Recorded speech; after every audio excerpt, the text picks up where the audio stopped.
Today on Straight Talk Africa, Nigerians go to the polls Saturday. That's when they will decide on who will be in charge of the African superpower for the next 4 years. But observers say the race for Aso Rock is too close to call. That's coming up next right here on Straight Talk Africa.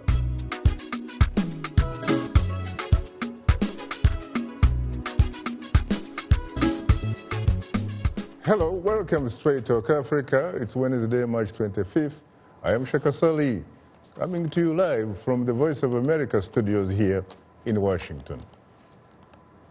Hello, Shaka, and hello to all our viewers and listeners on the continent and elsewhere.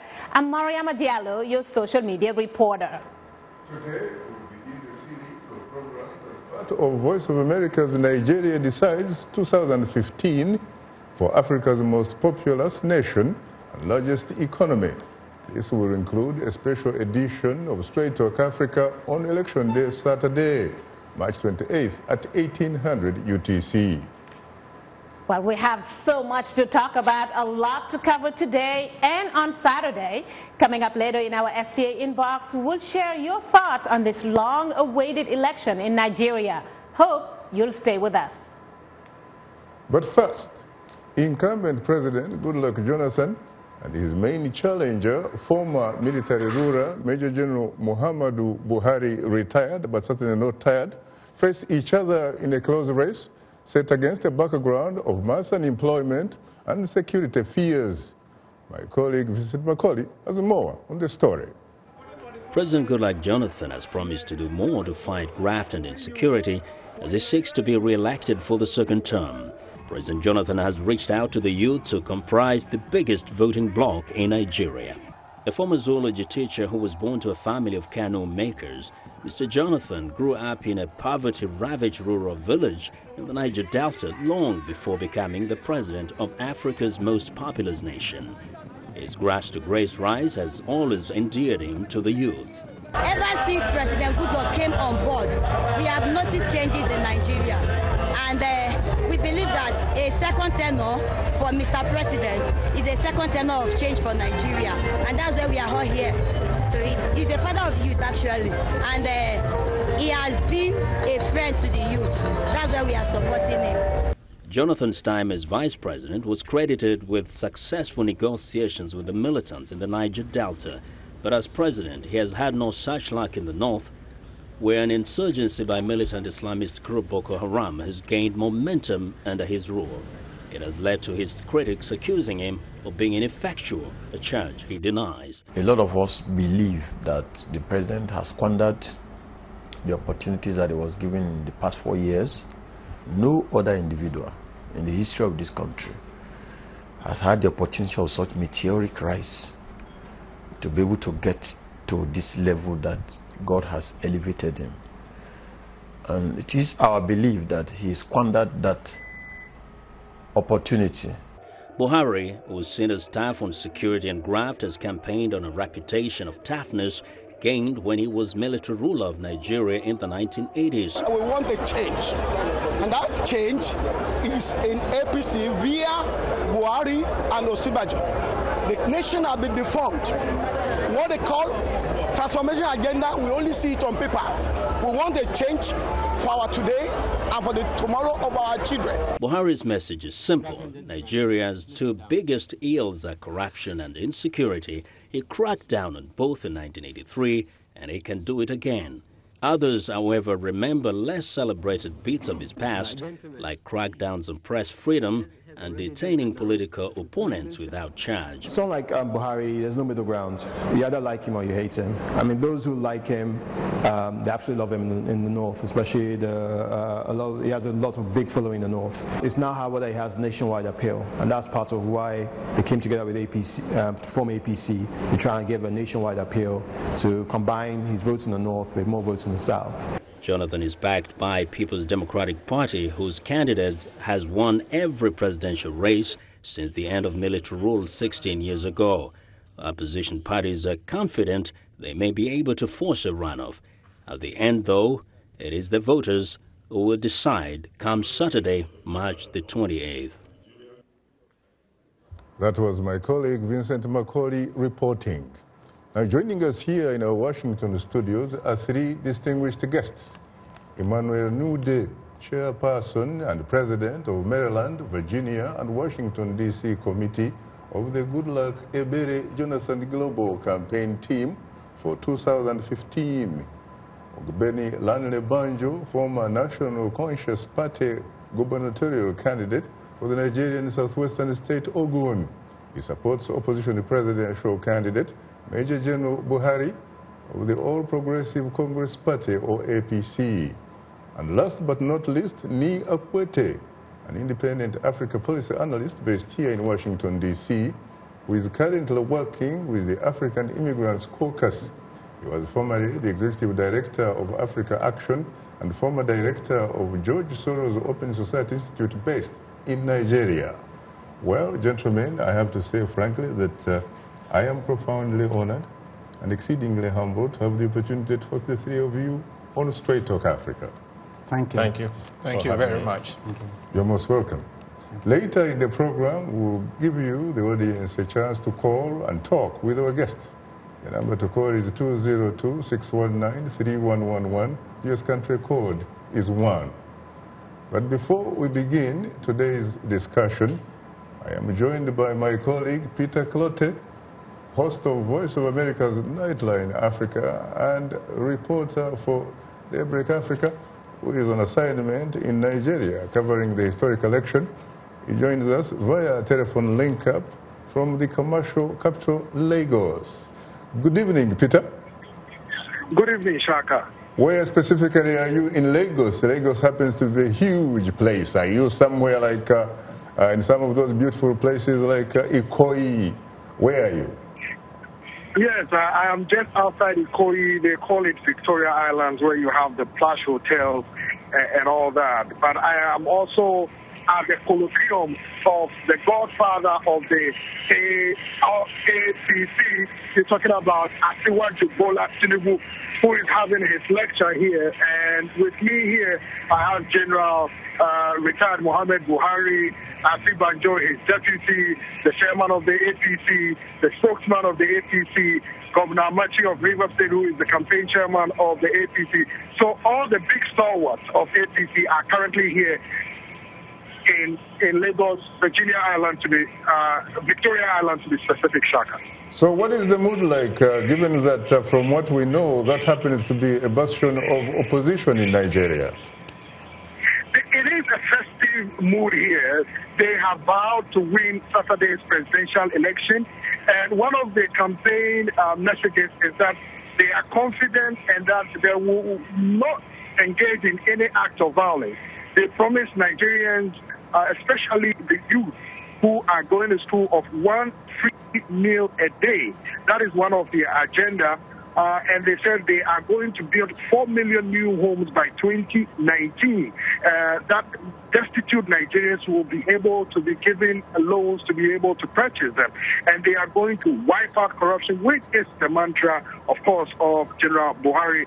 And they said that this election is going to be a clean hand election because of the use of the card reader, which will authenticate or verify the authenticity of anyone who brings what they call the PVC, or the permanent voter card, to determine whether that person has cloned, which is reproduced the voter card or not. And they say that the nation is not for sale, and they accuse the ruling People's Democratic Party of buying people's vote, of traditional leaders and all that. They accuse the ruling party of using 1 trillion Nigerian money to purchase media organizations and all that, advertisements, opinion leaders, and they decry that. But of course, officials of the PDP that I spoke with deny all these charges as without merit, Shaka. You've obviously been on the ground now for the last 1 week. You began in Abuja and you are now in Lagos.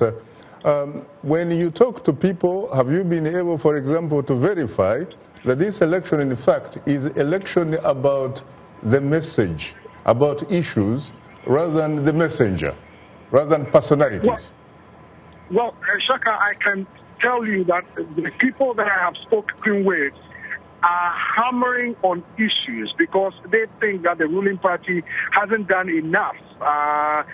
Specifically, President Johnathan hasn't done enough. They want more constant electricity power supply, and they think that the perception of corruption is right, among other issues. On the other hand, there's deep-seated ethnic and political and religious sentiment in the politics, and people fear that that will play a significant role in who wins Saturday's presidential election. Chuck. What about the issue of unemployment? Because we gather that there is really mass unemployment on the ground. And what about the issues of security? At least given that lately the Nigerian security forces seem to be making some positive, some really positive or gaining some positive ground. On the issue, a lot of Nigerian youth are unemployed, but President Goodluck Jonathan's PDP have said that they have improved on the job market in Nigeria, although the APC said they have not done enough. Well, to the issue of security, the APC has accused the PDP of doing very little when Boko Haram started to create havoc in the country. The latest development of gains made by the military is just a public exercise after allies in the region joined in against Boko Haram. Say that there's been military hitherto were running away from Boko Haram. It shows that Johnathan is hell-bent on winning the election. But it remains to be seen how the issue of security will play in this Saturday's presidential election, especially with being liberated from the authority of Boko Haram, which then will allow the Independent National Electoral Commission, INEC for that matter, to organize in those areas, Shaka. What about Buhari? How does he seem to be panning out, especially in the northern part of Nigeria? Is it true from some of the reports, for example, that he has in fact perhaps succeeded in consolidating his support in the north? Well, there is no doubt, Shaka, that General Buhari enjoys a significant support in the north. However, the APC officials that I spoke with said that the election was postponed primarily to enable the PDP to bounce back. And that, especially a state like Kano, where General Buhari enjoys enormous support, the PDP is showing some sense of life. Now, Governor Kwankwanso of the APC has gotten a little bit of the backlash because some members of his cabinet and one member of the State House Assembly defected yesterday to the PDP. So this shows some form of life that the PDP appears to be getting in some of the northern states. However, Buhari still enjoy a significant support in the northern sectors for northern states in Nigeria ahead of the election. Peter, did I hear you correctly saying that you have actually been told by senior PDP officials that the election was postponed from February 14 to March 28, not for security reasons really, but for political reasons? Because you talk about how they wanted the president to catch up. Well, Shaka, that is exactly the point. I spoke with 4 different officials of the APC, including the spokesman of the party, Alhaji Lai Mohammed, who I interviewed, and he said that, one, the election was postponed not for security purposes, but to protect the rigging machinery of the PDP. And 2, because PDP was on the ropes, all polls showed that the PDP was going to lose the February 14th election. So it was a planned, well-orchestrated move by the PDP to postpone the election, and their proof is that PDP is showing some sense of life. Now, that can be buttressed by the fact that a latest poll by Nigeria Polls and Survey Groups, an independent organization which released its research, show that incumbent President Goodluck Jonathan will win Saturday's election with 7.0% of the vote. This counts as two other firms, including Forward Magazine and Zevland Ventures Limited, tipped the president to win with about 17% of the vote. But of course, the opposition rejects the three polling groups, saying they are not a true reflection of what is on the ground, and they blame the PDP of funding the study to skew it in its favor ahead of the election. And the PDP maintains that in all the 6 geographical political zones of the country, it has 4 of the zones firmly in its corner, and there is no way that the PDP will win this election. This, according to the APC officials that I spoke with in the course of the time that I have been here, since, of course, Lagos is the APC stronghold, Shaka. Thank you very much. We'll have to stop right there.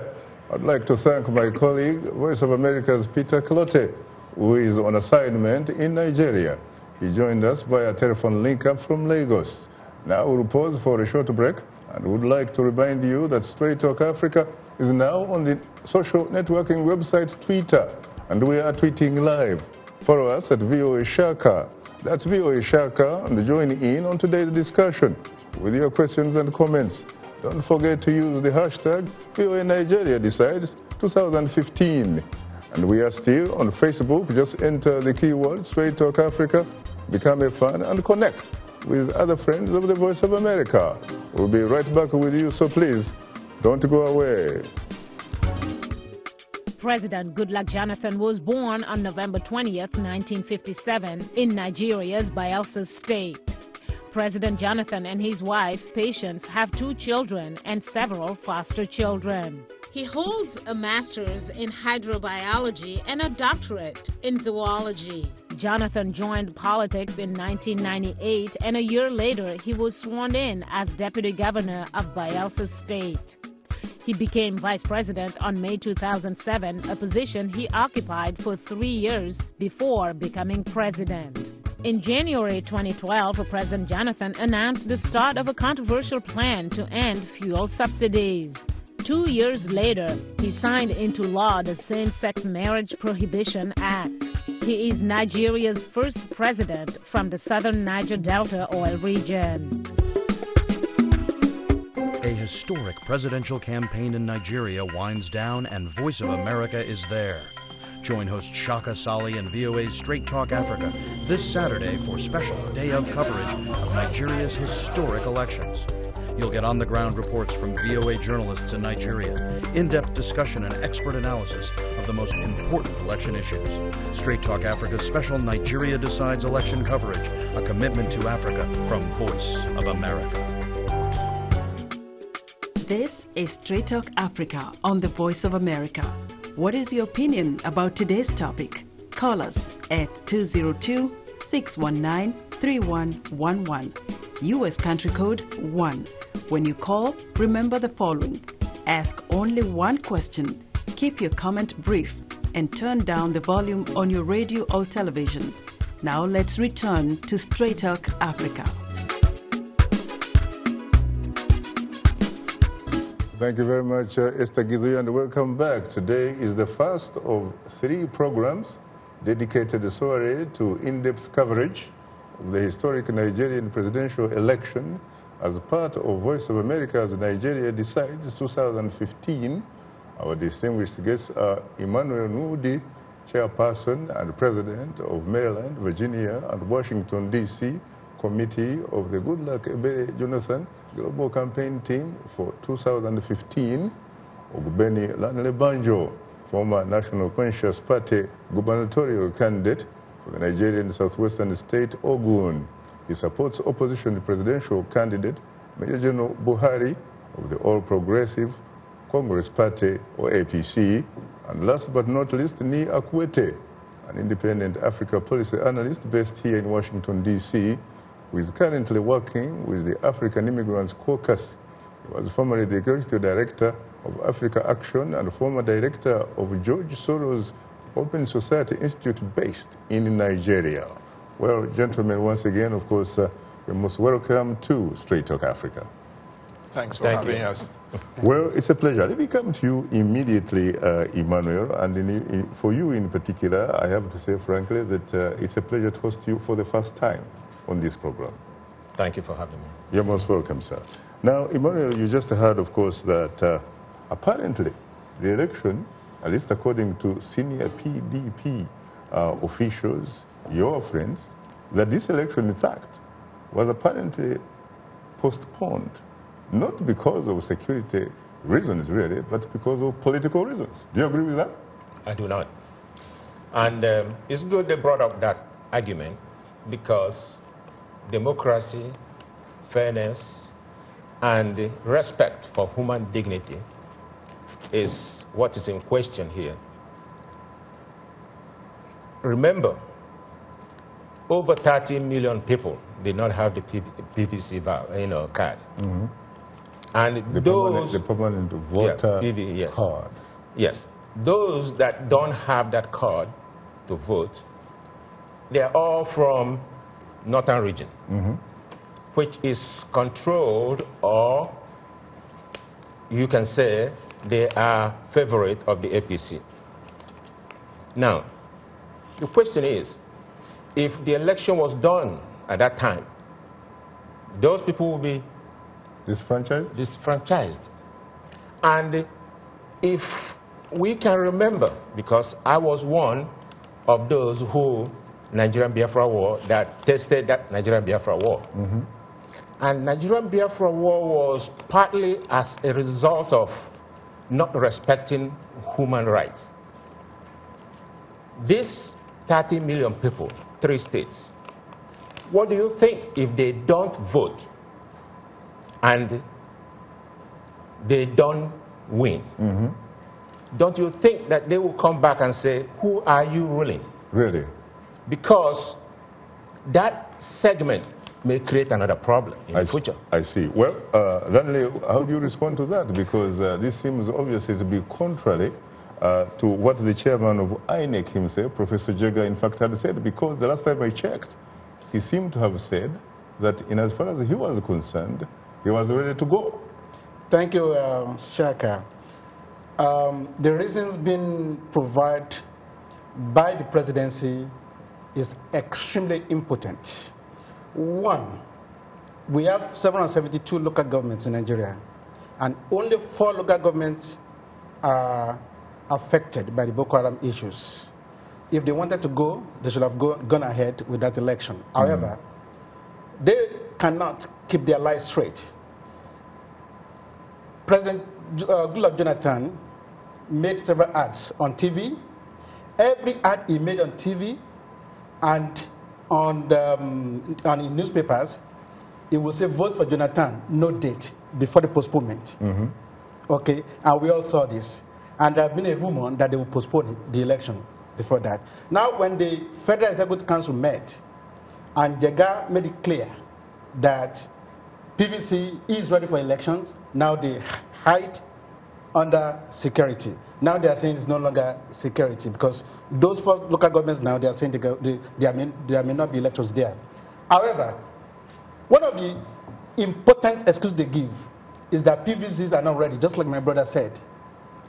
Jega was appointed by President Goodluck Johnathan. Now, I would have worked with him publicly and say, by social date, I want all PVC ready, so that every Nigerian who attends the age of 18 will routinely register to vote. But because of the game that Johnathan wants to play, Johnathan and his cohorts, they left him alone. I see. Well, what about you, Wani, looking at it from your perspective? I seem to have known, at least back in January, listening to the National Security Advisor, in fact suggesting that he didn't think, frankly, there should be an election on February 14, that they could possibly postpone it later. After all, the Constitution allows you to conduct an election perhaps up to sometime mid-April. Yes, yes. I remember the National Security Advisor saying that, especially when he visited Chatham House in the UK, and he admitted that, in fact, they had asked Professor Jega to postpone the elections because the cards have not been distributed. But at the time, he said clearly, Professor Jega turned us down. Also, you know, Professor Jega has had actually a good reputation.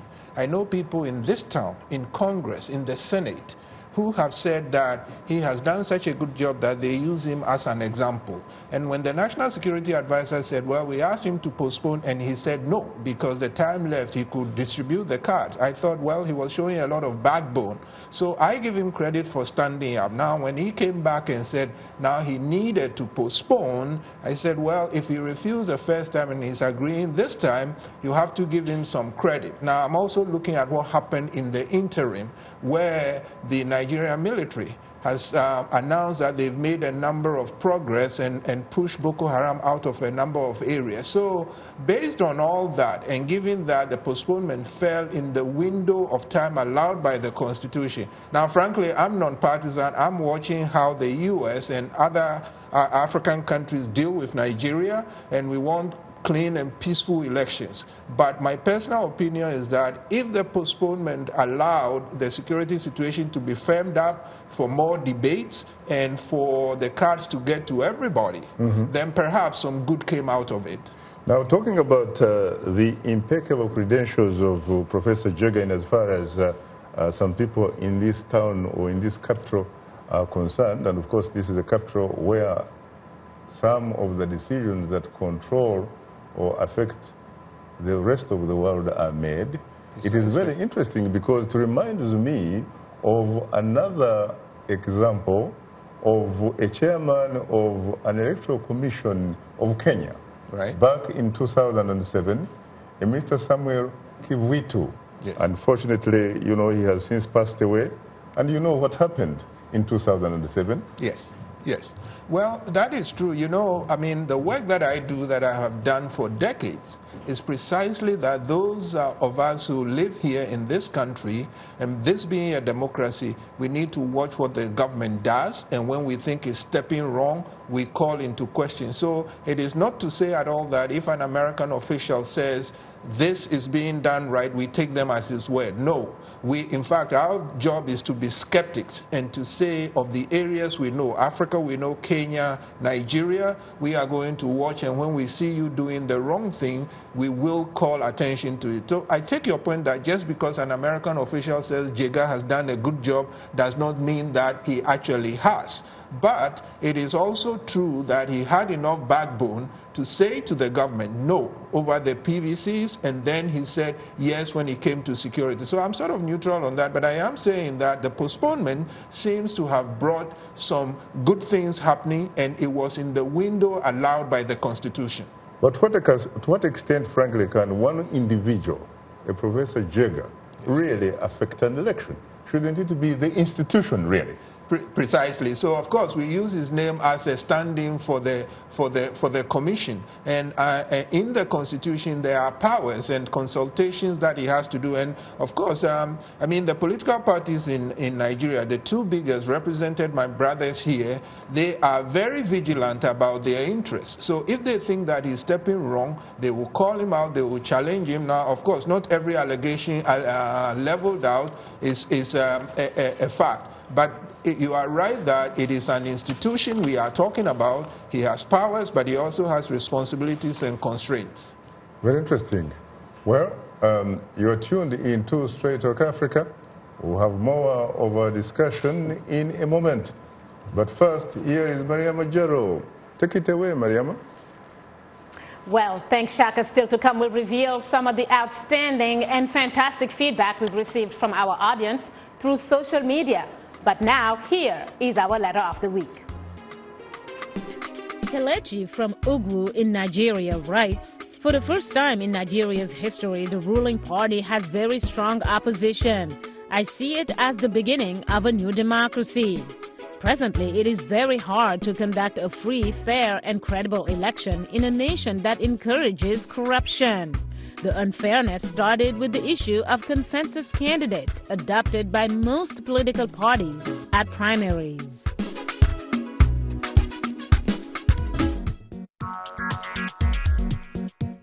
Like Voice of America on Facebook.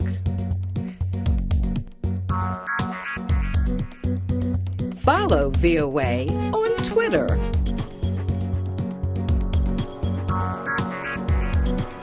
Join VOA on our YouTube channel.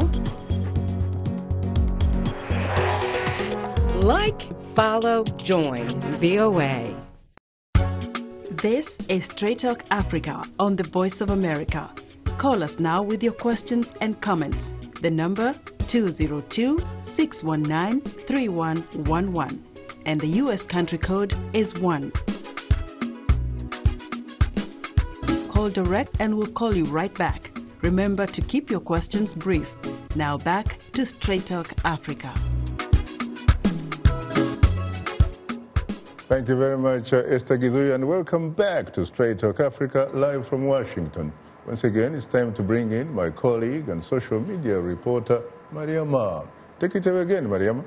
Well, thanks, Shaka. Tens of thousands, tens of millions, I should say, of Nigerians are expected to cast their ballots in Saturday's presidential and parliamentary elections.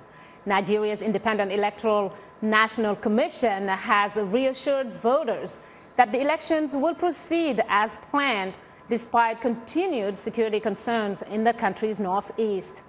This has all eyes turned to Africa's biggest economy and most populous nation, leading us to our question of the week, which asks, how confident are you that Nigeria is prepared to hold a free, fair, and credible presidential election on March 28th? Well, we asked the question, and you've written in expressing your opinion. So let's go to Justina Nwekeji from Abuja in Nigeria, who posted this comment on our wall, saying, I am very confident Nigerians are tired of being seen, especially by the West, as not being able to get things right by themselves. Also, the level of political awareness now is so high that even the evildoers will have to think again before attempting any election disruptions. Well, another reminder that we are tweeting live today. Use the hashtag VOA Nigeria Decides 2015. And if you haven't yet, please follow us at VOA Shaka. And speaking of it, let's go to a tweet from Emeka Ulor, who writes, yes, no doubt, and the card reader is a great disruption to the usual electoral frauds. And we have another tweet from Sir Akani Ade, who disagrees. It reads, with all due respect, I don't think Nigerians are ready to take the bull by the horn and ask for free and fair elections. But, well, Shaka, he ends his comments right there, probably due to the 140 character restrictions from Twitter. Oh, well, he was able to express his opinions. Your thoughts, guys? Well, how do you respond or react to that, Emmanuel? I believe that Nigerians and the electorates in particular are ready to do the election come this 28th Saturday, which is March. And I believe they've learned their lesson and they want to show an example of what they are, the giant of Africa. I also believe that both parties will not want to engage themselves into any disruption that will make them look bad.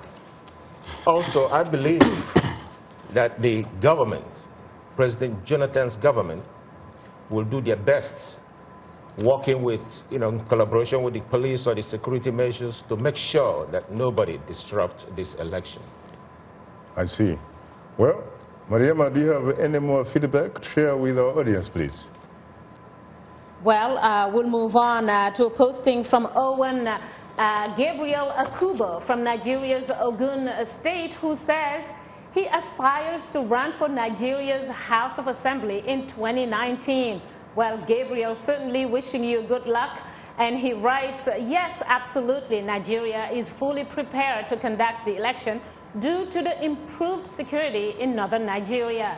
But the major issue lies in voter apathy. I believe there will be a high level of voter apathy because we have lost so much confidence in the present government. And we have another one, this time a Facebook comment that comes from Fred Asiedu Dankwa from Accra in Ghana, who says, I think the upcoming election in Nigeria cannot be free because this is their first time ever using the biometric machine to cast their vote. When the government in power loses, what do you think they will say? They will say this election was not fair and transparent. Also, will Nigeria's security forces be ready for any unexpected attacks from Boko Haram militants? Well, quite a range of valid questions. Shaka and guest, your thought on these ones? Lanre, your take on that? Yes, sir.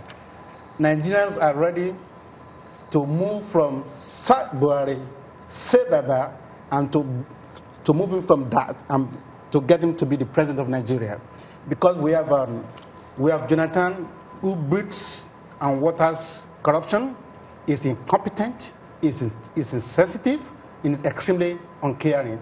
He himself, on December 28, 2014, and I quote, he said, "One of the reasons that I go around the churches, at least in Abuja, is to thank my brothers and sisters for praying for Nigeria," unquote. And he said, the Nigerian problems are increasing, and he's supposed to make sure the Nigerian problems reduce. In that statement, he himself admitted that is extremely incompetent. But when you say that he is insensitive, yes, it seems to me that that is a very, very serious charge. It is. Any empirical evidence of that? Oh, yes, sir. When 16 people were killed in Kano by Boko Haram, bad luck Johnathan was in fact dancing Asonto in Kano on the day that 16 people were killed. When 2,000 people were killed in Baga, Johnathan said nothing. So now it's also insensitive because after February 14, after the postponement of the election, Johnathan started visiting kings, visiting civil society, bribing them in dollars. The list got $500 million. Where that is putting pressure on our naira. The rate of exchange now. You don't have a videotape of that alleged bribe, do you? It was in the paper. I didn't deny it. Well, thanks, Mariama, for bringing us this week's audience reaction. Well, that will do it for today's social media segment. Thanks to our guests for responding to the audience's questions.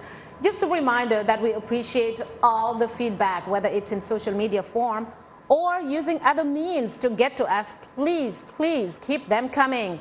And if you are a new fan, just drop us a line at africatv@voanews.com. Once again, our email address is africatv@voanews.com. Or post your comment on our Facebook page. Just enter the keywords Straight Talk Africa. Be sure to visit us online at voaafrica.com, or you can join our YouTube channel. Sign up to VOA TV to Africa. And don't forget to follow us on Twitter at VOA Shaka. Now, don't forget also that we'll have a special election edition on this show on Saturday, beginning at 1800 UTC. Join us for a special edition of Straight Talk Africa on Saturday. As Nigerian voters cast their ballots, we'll have a special election day discussion on the key issues that will decide who wins the presidency. That's Saturday right here on Straight Talk Africa. Welcome back, and today is the first in a series of 3 programs dedicated to in-depth coverage of the historic Nigerian presidential poll as part of Voice of America's Nigeria Decides 2015. Our distinguished guests are Emmanuel Nwude, Chairperson and President of Maryland, Virginia, and Washington, D.C. Committee of the Goodluck Johnathan Global Campaign Team for 2015. Ogbeni Lanre Banjo, former National Conscious Party gubernatorial candidate for the Nigerian southwestern state Ogun. He supports opposition presidential candidate Major General Buhari of the All Progressives Congress Party, or APC, and last but not least, Akuetteh, an independent Africa policy analyst based here in Washington, D.C., who is currently working with the African Immigrants Caucus. He is the former director of George Soros Open Society Institute, based in Nigeria. Gentlemen, once again, of course, I have to say that I'm profoundly honored and exceedingly humbled to have the opportunity to host you on Straight Talk Africa. It's a pleasure. Thank you. Great to be here. You're most welcome, gentlemen. I gather that we do have, of course, the lifeline of the show, which are the telephone callers. Let's go to Okolo in Nigeria. Good evening, Okolo. You're most welcome to Straight Talk Africa. Good evening, Mr. Shaka. Good evening, our guests. I am Good Good evening. Yeah, Mr. Shaka, what I'm looking at is I'm calling on all Nigerians because we have to kick against political violence before, during, and after. Because sometimes when you look at the campaign, the way people are reacting and behaving during campaign is very, very disheartening. So I call on the youth not to be allowed to be used to disrupt the election because the future of this country belongs to the youth. If the youth happens to be used as a talk or to carry the political box or the voters can start running away or the boxes, they are the people losing. And I'm trying to find out from our guests. Now you have seen that Nigerians are ready for the election just 3 days from today. Now, how do you think and what do you think that will be the future of this country? At the end of the day, when everybody is singing continuity and some are singing change, how do you see it? Thank you. Let's go to Justice Steele from Nigeria and then bringing it here. Good evening, Justice from Nigeria. You're most welcome to Straight Talk Africa.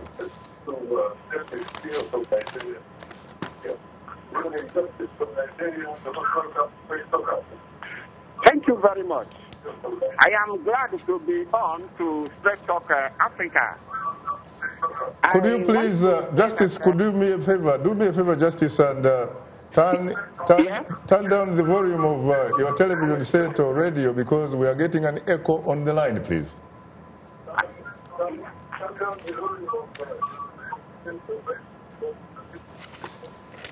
I have done that right away. I think you are getting a better signal now. Thank you. Go for it. You have a minute, please. Go for it. Thank you. I am Justice Akuetteh. I am calling from Ogbeni State in Nigeria. I am happy, I am glad to be on to Straight Talk Africa. I want to say that Nigeria is really ready, prepared for the Saturday election. The reason being that this is a long-awaited assignment handed to a very reputable personality in Nigeria, Professor Jega. Those who have known Professor Jega know that he's a no-nonsense man. He's very thorough. And so he is prepared. He's not looking back or listening to side talks about what people say. But the only thing I am saying in addition or as variant to what people have been saying is that the issue of the card reader machine ought not to have been used this time, knowing full well that this election is not a testing ground.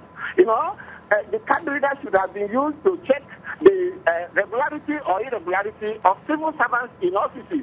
But since the guy is a thorough person and has decided that the card reader should be used, let him go ahead. The fact remains that Nigeria cannot afford, the federal government of Nigeria cannot afford, Jega and his team cannot afford to allow the lot of resources so far invested or put in this election. Thank you. This preparation started to go west. Thank you, Justice. Thank you, Justice. Just be just as your name, please. Let me come to you, Nii. Your reaction, especially to Okolo's earlier question. You know, I had trouble making out his question. So I was wondering if you might summarize it for me. I listened hard, but the connection wasn't the best. So I think he was talking about the manner in which the campaign has been going. He hopes and wishes, frankly, that there is no violence whatsoever. Absolutely. In fact, I will underline that. I will highlight that because, in fact, one of the things that happened this week here in Washington is President Obama himself taped a message to the people of Nigeria. And Mr. Kerry wrote an op-ed piece, and a few days before that, Vice President Biden also called the two leaders, and all of them. Now, I monitor U.S. policy towards Africa, and because of the elections, U.S. policy relations with Nigeria, and there are things that I'm not too happy with, but these calls from the top of the American government to the Nigerian people and their leadership, I thought was spot on, and they all stressed that we want elections that are free, peaceful, and fair. And so I think with all of that pressure coming, we hope that it will be peaceful. One other thing quickly, Shaka, they also added something that I think we ought to stress. I mean, these are two powerful parties, but one of them has to lose. So the other thing that we need to look at is if people lose, they should be able to accept the results if they think there were problems, they should take the problems to the court, because there are court processes for dealing with that. It should not be violence, and it should not be ruckus in the street. Well, Buhari has been in the courts very, very many times, isn't it? A reminder that you're tuned into Straight Talk Africa. To participate in our discussion, please call us at 202-619-3111. US country code is 1. We'll continue our discussion in a moment, so please don't go away. General Muhammadu Buhari was born on December 17, 1942, in Nigeria's Katsina state. In August 1975, General Murtala Mohammed appointed Buhari as the governor of Northeastern State. On March 1976, General Olusegun Obasanjo appointed Buhari the Federal Commissioner for Petroleum and National Resources. In December of 1983, Buhari was one of the leaders of the coup that overthrew the democratically elected government of President Shehu Shagari. On August 1985, Buhari was overthrown in a coup led by General Ibrahim Babangida. In 2003, Buhari contested the presidential election as candidate of the All Nigeria People's Party, but lost to General Obasanjo. On March 2010, Buhari dumped the ANPP and floated his party, the Congress for Progressive Change. On April 2011, Buhari was the CPC's presidential candidate in the general election, but he lost to Goodluck Johnathan. A historic presidential campaign in Nigeria winds down, and Voice of America is there. Join host Shaka Ssali and VOA's Straight Talk Africa this Saturday for special day of coverage of Nigeria's historic elections. You'll get on-the-ground reports from VOA journalists in Nigeria, in-depth discussion and expert analysis of the most important election issues. Straight Talk Africa's special Nigeria Decides election coverage, a commitment to Africa from Voice of America. If you like today's show, please write and tell us what you think or give us some suggestions. Be sure to tell us what station you're tuned into. Our address, Straight Talk Africa, Voice of America, 330 Independence Avenue Southwest, Washington, D.C. 20237 USA. Or send us an email at africatv@voanews.com. Log on to our website at voaafrica.com. Or post your comments on Facebook. Keywords Straight Talk Africa. I'm told that there's a saying in your country: to keep Nigeria one is a task that must be done. Today I urge all Nigerians, from all religions, all ethnic groups, and all regions, to come together and keep Nigeria one. And in this task of advancing the security, prosperity, and human rights of all Nigerians, you will continue to have a friend and partner in the United States of America. That was U.S. President Barack Obama calling for free and fair elections in Nigeria and to reject the violence that has marred the country's previous polls. Welcome back. And of course, this is Straight Talk Africa, coming to you live from Washington.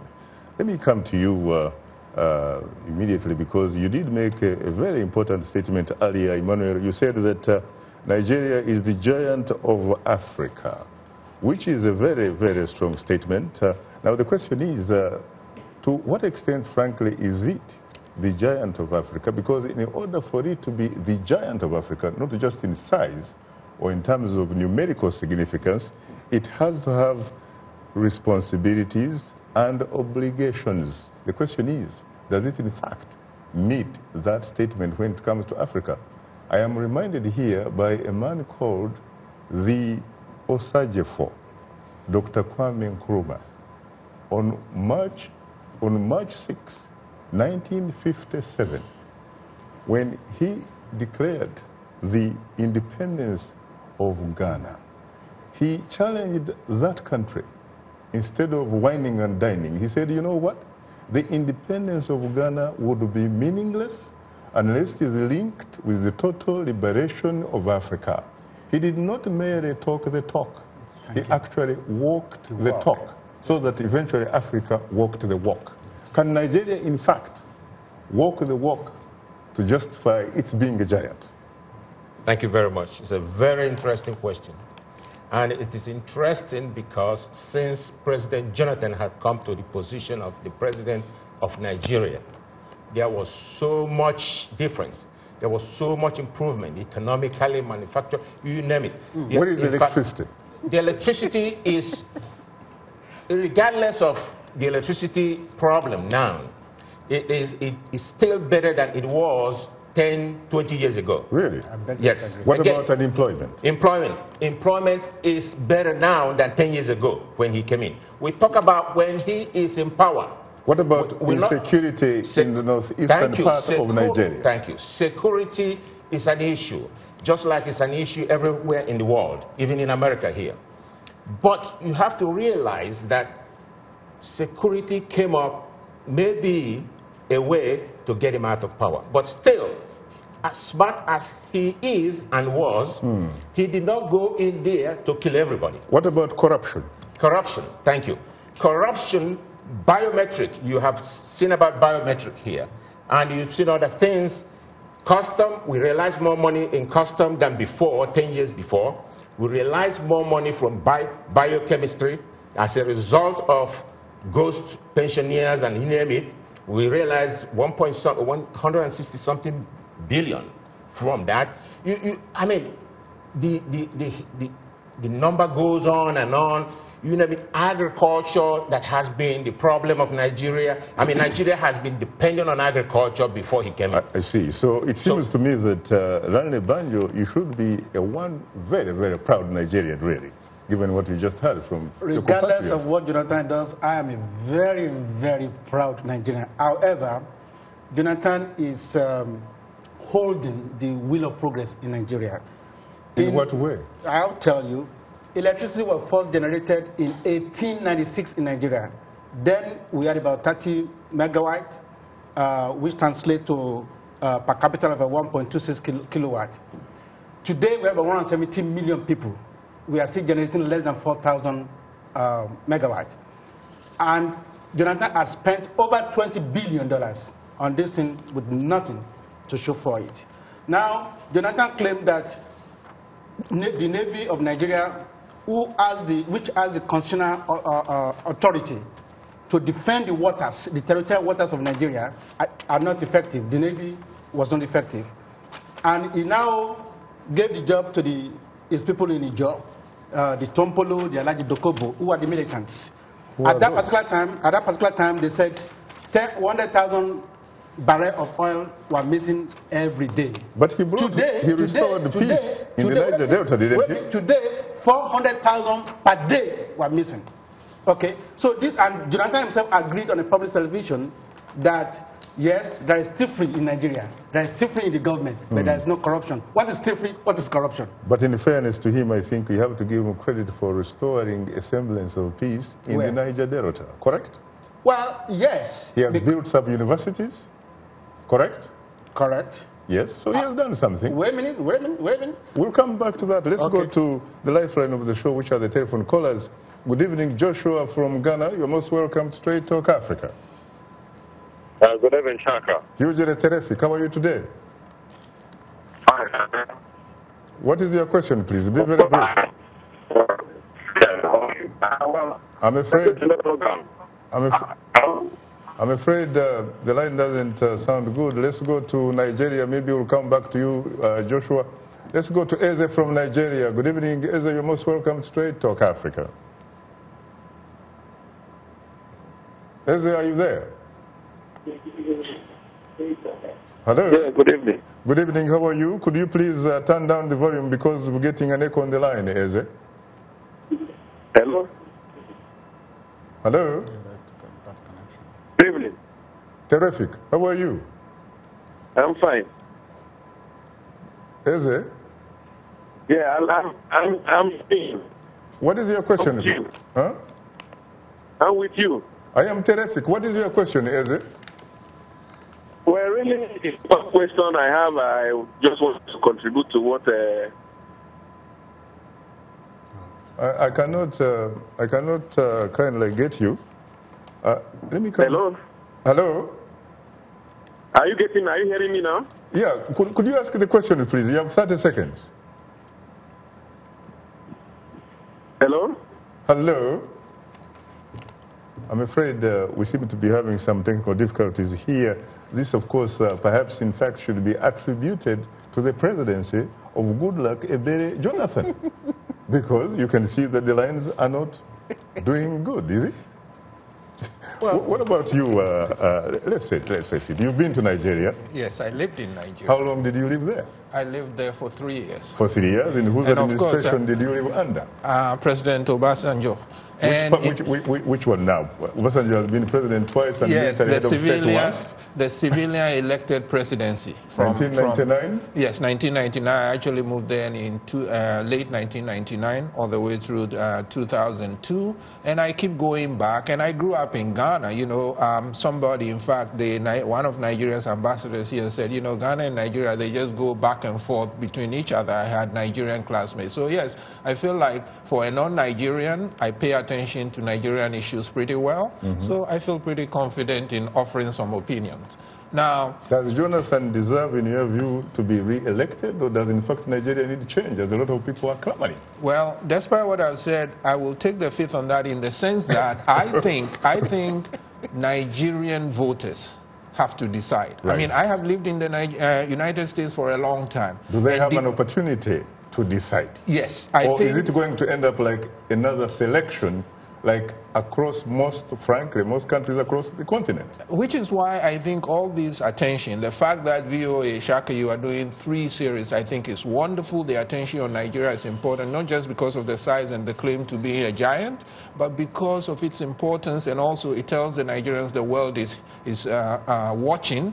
Now, they've had several elections since '99, so I think this is one of the better prepared ones, and therefore, yes, I have a fair amount of confidence that they will get to decide. As to who will win, I cannot answer that question, because I can tell you that here in Washington, you hear a certain bit of analysis, and you can tell, well, one person favors this one or another. But in any election, if you talk to committed supporters, you will hear things in black and white. Nobody can predict any elections. If anyone tells that they are wrong, at the end of the day, if the elections are accepted to be fair, then we see what the people decide. How do you respond to some skeptics who say that electorally the future of Nigeria, in fact, may be behind it, that it goes back to June 12, 1993, when Nigeria carried out one of the freest, one of the most transparent elections perhaps on the continent,